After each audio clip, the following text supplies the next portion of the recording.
So alam ko magiging challenging to for everyone kasi hindi ko alam kung gising na ba kayo. No?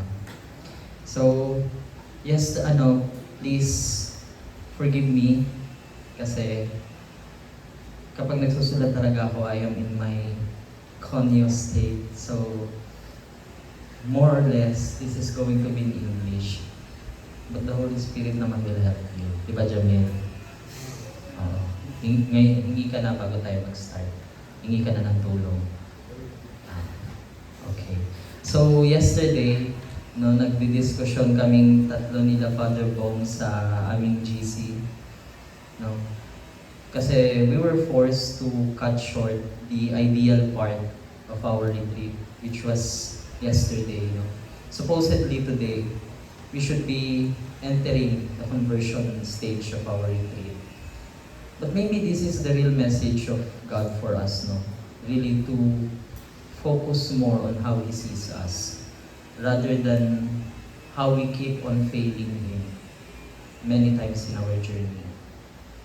And kaya half day lang ang conversion. So hopefully, ma-convert talaga tayo. Okay. So, di ba in our journey, mostly in our discipleship journey, we come to a point where we feel so energized, or as we call the retreat today, empowered. Perhaps after a time of silent prayer, after a recollection, or after attending a retreat, we feel so energized. Much more when we attend the Easter encounter, the PCNE, and as for us, the advisors, the ICYM. We really feel so empowered. Ako, I'd like to call that state, I call it the spiritual ecstasy. The spiritual ecstasy. It is a state where you feel like you can and you want to do anything and everything for God. Pakiramdam mo lahat kaya mong gawin para sa Diyos. So you say yes to every mission, You say yes to every missions like visiting the prisoners in Mulabe, or visiting the abused girls in Bukid Kabataan. And you feel like you are being called again and again to give guidelines on School of the Word. You feel like you're being called to give talks, to give testimonies in activities like Balik Eskwela or Grade 12 Recollections, etc. But little by little, we enter into what we call the ordinary season of our lives. When the ordinary season of our lives, where we go back to the repetitive schedules that we have. Bahay, school, And we also go back to our repetitive attending of the activities, rosary, film showing, rosary ulit, School of the Word, pahinga ng Sunday and Monday, rosary, repetitive, We become complacent most of the time when paulit-ulit yung mga schedules natin. And suddenly, everything becomes so boring. Nagiging boring na yung mga bagay.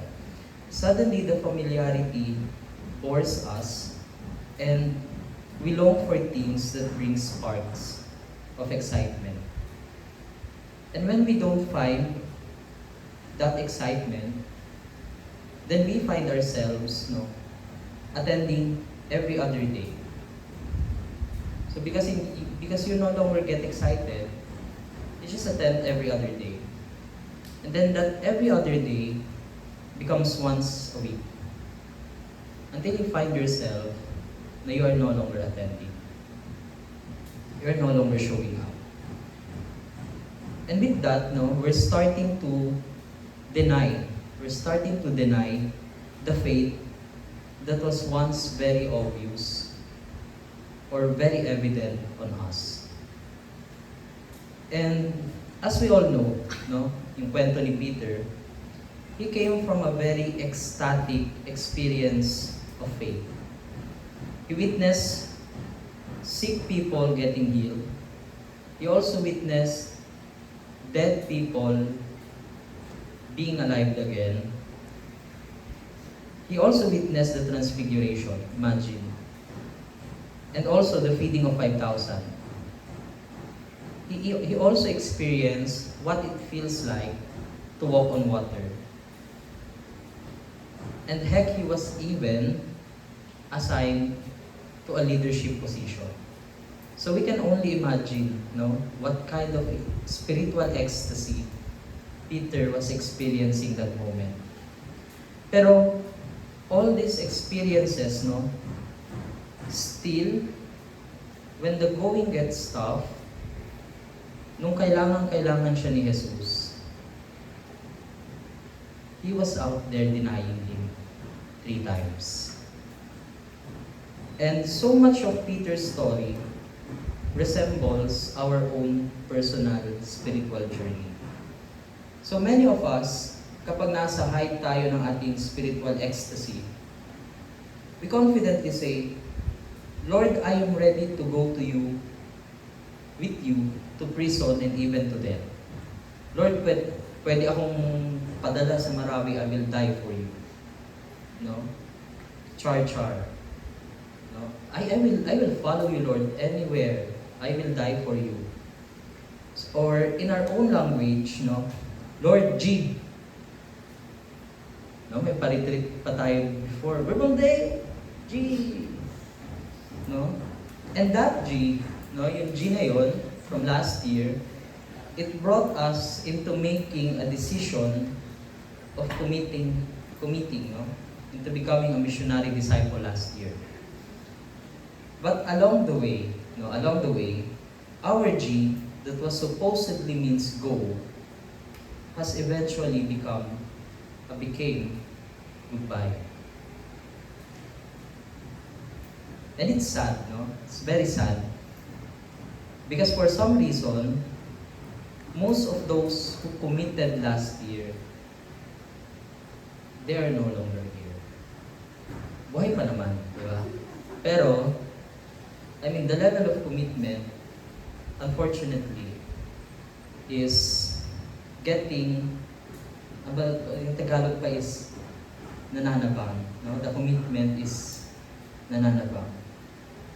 So ano bang nangyari? What happened? I'd like to believe that 3 things happened. First, we denied what we are. Second, we denied who we are. And then third, we denied what we should have been doing or what we should be doing. So first, let's discuss we have denied what we are. This is more on the commitment part of our journey. Sabi sa readings kanina, one of the high priest's servant, women, came to him and said, "You two were with Jesus of Galilee." But he denied it in front of them all. And he said, "I don't know what you are talking about. I don't know what you are talking about." So a lady servant recognized who Peter is, that he is a follower of Christ, but he denied it, di ba? And if I may ask, last year when you were asked to commit, for those of you who committed last year, did you really embrace your being missionary disciple, youth missionary disciple? Would you really say that you were able to embrace your being missionary disciple? Were you convinced that you really are, from that day on, were a follower of Christ? Or was it really a wholehearted G? Or is it a G kasi kasama ko yung friends ko? Or is it a G kasi napilit ako ni Jello? Or is it a G kasi ginagawa na rin naman nila so GG na rin ako? And now, what happens, when all of these people nakasabay nating mag-commit, what happens when they are gone? Will you be gone too? Mawawala ka rin ba? So being a missionary disciple, this opportunity, no, or this privilege to partake in the mission of God, I'd like to believe is a vocation also. No, it is a vocation. And there's a huge difference between a career and a vocation. No, work is a career. And yung studies natin is a preparation towards that career. And in career, you can always resign. No, you can always shift a course if you want. And you can always take a leave. You can always say, Ma'am, ayoko na po. I resign. Ma'am, hindi ako papasok ngayon. You can also say, Sir, ayoko na. I quit. No? But in missionary life, you cannot say that. No? You cannot say, I quit. Though I always do. Pero joke lang. No, you cannot say that in your missionary life. A mother cannot say to her child, Nak, nakalib ako ngayon, huwag mo kong buluhin. So the same with our call of being a missionary disciple, no? We cannot say na, huwag niyo akong buluhin. Pass muna ako. Hindi ko trip today. No? So, to be a missionary disciple is a vocation that we should be embraced inside and outside Verbum Dei, with or without someone looking at you. So my question is, do you have the capacity to do that? But most importantly is, do you have the capacity to stay? Do you have the capacity to stay? Most especially in the hardest of time. When the task becomes so overwhelming, ang dami nang ginagawa, fundraisings, choirs, activities, retreat, recollections, election, planning, di ba? Will you be able to stay? Will you be able to stay when the human tendency of each other starts to clash? No? Will you still be able to stay if there's a misunderstanding and everyone now is fighting? Kaya mo pa rin ba magstay? And also, will you be able to stay or pursue when your superior or your ates and kuyas becomes overcritical of you? Kasi sabi nga nila, kasama yan sa kontrata. So these things are part of the journey. So do you have the capacity to stay? Or you will also say, I don't know what you're talking about.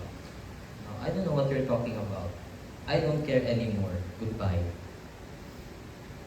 So many people leave their vocations or whatever commitment they have because they do not know what they are committing themselves to. Hindi nila alam kung bakit ba talaga sila nagpo-commit. And it's a sad reality. Second is, we deny who we are. Sabi sa readings, another servant woman saw him and said to the men there, He was with Jesus of Nazareth. Again, Peter denied it and answered, I swear, I do not know the man. I swear I do not know the man. So let me go back to my first question. After the commitment last year, so this is going to be addressed dun sa mga nag-commit. After the commitment last year, did you really embrace? No, did you really embrace your being missionary disciple? Be honest. Or to you, it was just a title that sounds fancy. Fancy for a Facebook post, no? Or fancy for a Instagram story, no? It's good to hear it. Gabriel sing, I am Gabriel, I am Kuya Gabs, and I'm a missionary disciple. Wow. Because of that, naka-discount ako sa tissue. And it has its perks, di ba? Imagine, I'm a missionary disciple. Wow, it sounds good. Gusto kong magpagawa ng ano yung sa table. Yung nameplate. Gabriel Singpolanada, Verbum Dei Missionary Disciple. It sounds fancy, no? Pero the question is, will you really be able to live out the new identity that God is giving you? Or that God has given you? And for those of you who are upcoming youth, will you be able to live out? No, that's the challenge. Will you be able to live out the life that God is entrusting you right now? Or are you going to be a person of duality? No? Are you going to be a Dua Lipa? A person of duality? A person with dual life? No? A lot of people I know, including myself, no, falls into this kind of temptation. No, it's good, no, it feels good to be in front, to preach everything good, and then eventually, when the ecstasy, no, yung tawag doon, kapag humuhupa na yung ecstasy, suddenly you're your real self again. I remember, I forgot lang kung sinong writer ito. May isang writer na he wrote the escalator. And then, isa sa mga fan niya nakita siya. And then he asked, let's say nakalimutan ko sino yung writer. Tabi na lang natin Jerome Laurino. Yun na lang. So, this is a real story. Nasalubong niya yung writer na yun. He's a big fan of that writer. And then he asked, "Sir, are you the real Jerome Laurino?" And this writer responded, "Only when I am alone." No, only when I am alone. So are we really a person who embraced this life, that new life that God has given us? So do you have the capacity to be a missionary disciple? Lahat ba niyan na reasons na nilagay mo sa iyong intent letter is something that you will be able to live up to? Or promise na lang siya? Pero when we say capacity, or when we say capacity, I don't mean it as if God is only looking for a perfect disciple. No? Don't get it wrong. Or God is only looking for someone who has a high level of self-confidence, someone na merong maraming talent, and someone who is good at speaking in public or in front. No? So, Jesus, when he first met Nathanael, was so delighted in him, not because he is good, not because he is confident or talented, but because he is a person truthful to his identity. Di ba sabi ni Nathanael, "Can anything good come out of Nazareth?" Tama ba? Nazareth. "Can anything good come out of Nazareth?" And then Jesus replied to him, "Behold an Israelite indeed, in whom there is no deceit." So, when God looks for a missionary disciple, He looks for a person who is true to his identity. No? So it's good to hear also the things that we are hearing earlier, no? That you are unique, you are loved. Because that is, I'd like to believe, the only requirement if you want to follow Jesus, or to formally follow Jesus, is you have to be true to yourself. Especially, most especially, in your new identity as a missionary. Pero, wag rin namang gawing pang rebound yung missionary na na title or tama ba title or lifestyle, no, na saka, pag na-break na ako, pag hindi ako sinagot, sige, seryosohin natin to. Kapag hindi ako sinagot ng crush ko, Lord, may calling ako. So, it is really, no, a challenge up until now, not just for us, but for many people who try to follow Jesus, no. A person who doesn't deny his need for a prayer is a missionary disciple, no. A person who doesn't deny that he needs prayer, a person whose way of life doesn't deny what he is preaching. So a person who is true to his missionary identity is a person who do not deny. So that's the true challenge, no? That's the true challenge. Not just in life of spirituality, but almost in all aspect of life, is to remain authentic. No? Maging totoo.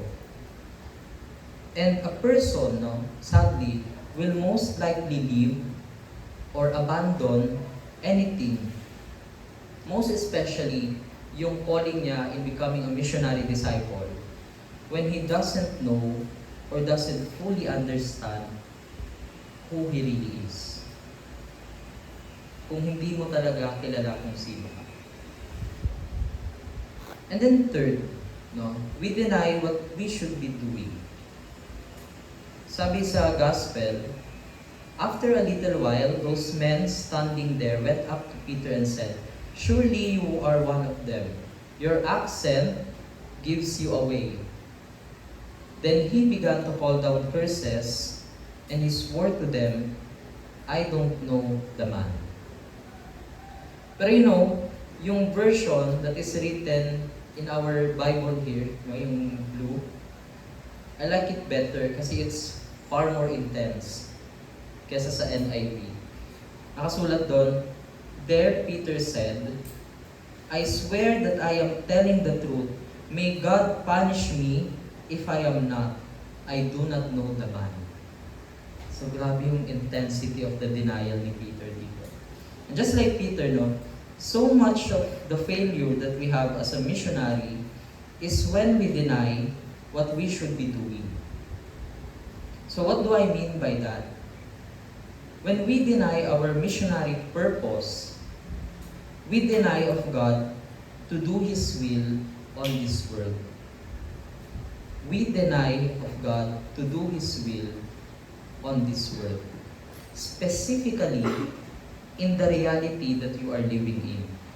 Kung nasaan ka ngayon, as a student, as a daughter, as a son, as a friend.